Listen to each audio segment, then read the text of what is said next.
السلام علیکم ورحمۃ اللہ تعالی وبرکاتہ۔ آپ تمام سامعین ناظرین خیر و عافیت سے ہوں گے۔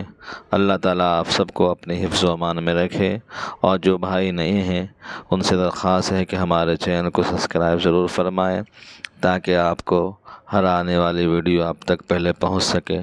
شکریہ۔ نمبر 1، اسلامی تاریخ۔ 4 ذی القعدہ۔ مینا بیت اللہ کے مشرق میں 3 میل کے فاصلے پر وادی محصر سے جمرہ عقبہ تک ایک وسیع میدان ہے۔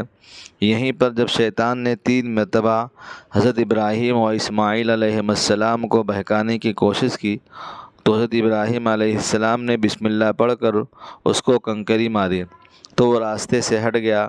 اسی کی یاد میں یہاں پر جمرہ عقبہ، جمرہ وسطیٰ اور جمرہ اولیٰ کے نام کے 3 ستون بنا دیے گئے ہیں۔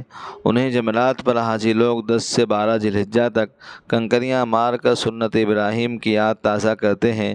مینا سے قریب وادی محصر میں حاجیوں کو قیام کرنا ممنوع ہے، کیونکہ اسی جگہ پر ابرہہ نامی بادشاہ اور اس کی فوج کو اللہ کے حکم سے ابابیل پرندوں نے کنکریوں کے ذریعے ہلاک کر دیا تھا، اور اللہ تعالیٰ نے اپنے گھر کی حفاظت فرمائی تھی۔ نمبر 2، حضور کا معجزہ۔ کعب بن اشرف یہودی کے قتل کے موقع پر زید بن معاذ کے پیر پر تلوار کا زخم آ گیا تھا۔ آپ نے ان کے زخم پر اپنا مبارک تھوک ڈال دیا تو اسی وقت ٹھیک ہو گیا۔ نمبر 3، ایک فرض کے بارے میں۔ قرآن میں اللہ تعالیٰ فرماتا ہے، عورتوں کے ساتھ اچھا سلوک سے زندگی بسر کرو۔ فائدہ، اپنی بیوی کے ساتھ اچھائی کا معاملہ کرنا اور اچھے سلوک سے زندگی گزارنا بہت ضروری ہے۔ سورہ نساء۔ نمبر 4، سنت کے بارے میں۔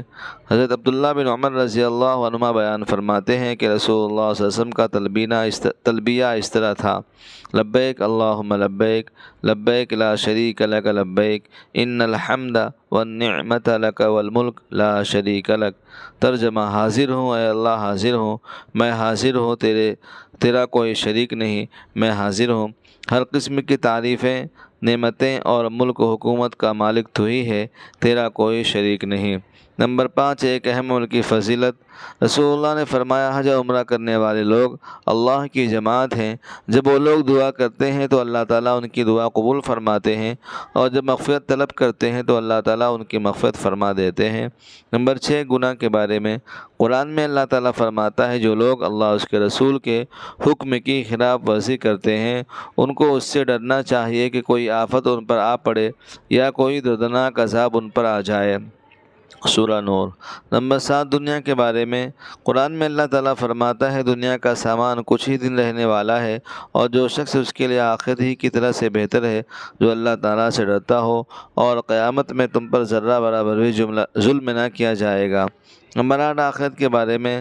رسول اللہ نے فرمایا، جنت میں ایک درخت ہے جس کی جڑیں سونے کی اور اس کی شاخیں ہیرے جواہرات کی ہیں۔ اس درخت سے ایک ہوا چلتی ہے تو ایسی سریلی آواز نکلتی ہے جس سے اچھی آواز سننے والوں نے آج تک نہیں سنی۔ نمبر 9، طب نبوی سے علاج۔ دعائے جبرائیل سے علاج۔ حضرت عائشہ رضی اللہ عنہ بیان فرماتی ہیں کہ جب رسول اللہ صلی اللہ علیہ وسلم بیمار ہوئے تو جبرائیل علیہ السلام نے اس دعا کو پڑھ کر دم کیا: بسم اللہ یبریک، ومن کل داء یشفیک، ومن شر حاسد اذا حسد، وشر کل ذی عین۔ نمبر 10، نبی صلی اللہ علیہ وسلم کی نصیحت۔ ہمارے نبی نے فرمایا، جو آدمی تم سے اللہ کا واسطہ دے کر پناہ مانگے اسے پناہ دے دو، اور جو آدمی تم سے اللہ کا واسطہ دے کر سوال کرے اسے دے دو، اور جو شخص تمہارے ساتھ کوئی بھلائی کرے تو تم اس کا بدلہ دو، لیکن اگر تم اس کا بدلہ دینے کے لیے کوئی چیز نہ پاؤ تو اس کے لیے دعا ہی کرو، یہاں تک کہ تم کو اطمینان ہو جائے کہ تم نے اس کا بدلہ دے دیا۔ اللہ تعالیٰ ہم سب کو ان باتوں پر روزانہ پابندی سے سننے کی توفیق عطا فرمائے، اور لائک، شیئر، کمنٹ کرنے کی بھی توفیق عطا فرمائے۔ وما علینا الا البلاغ المبین۔ والسلام علیکم ورحمۃ اللہ۔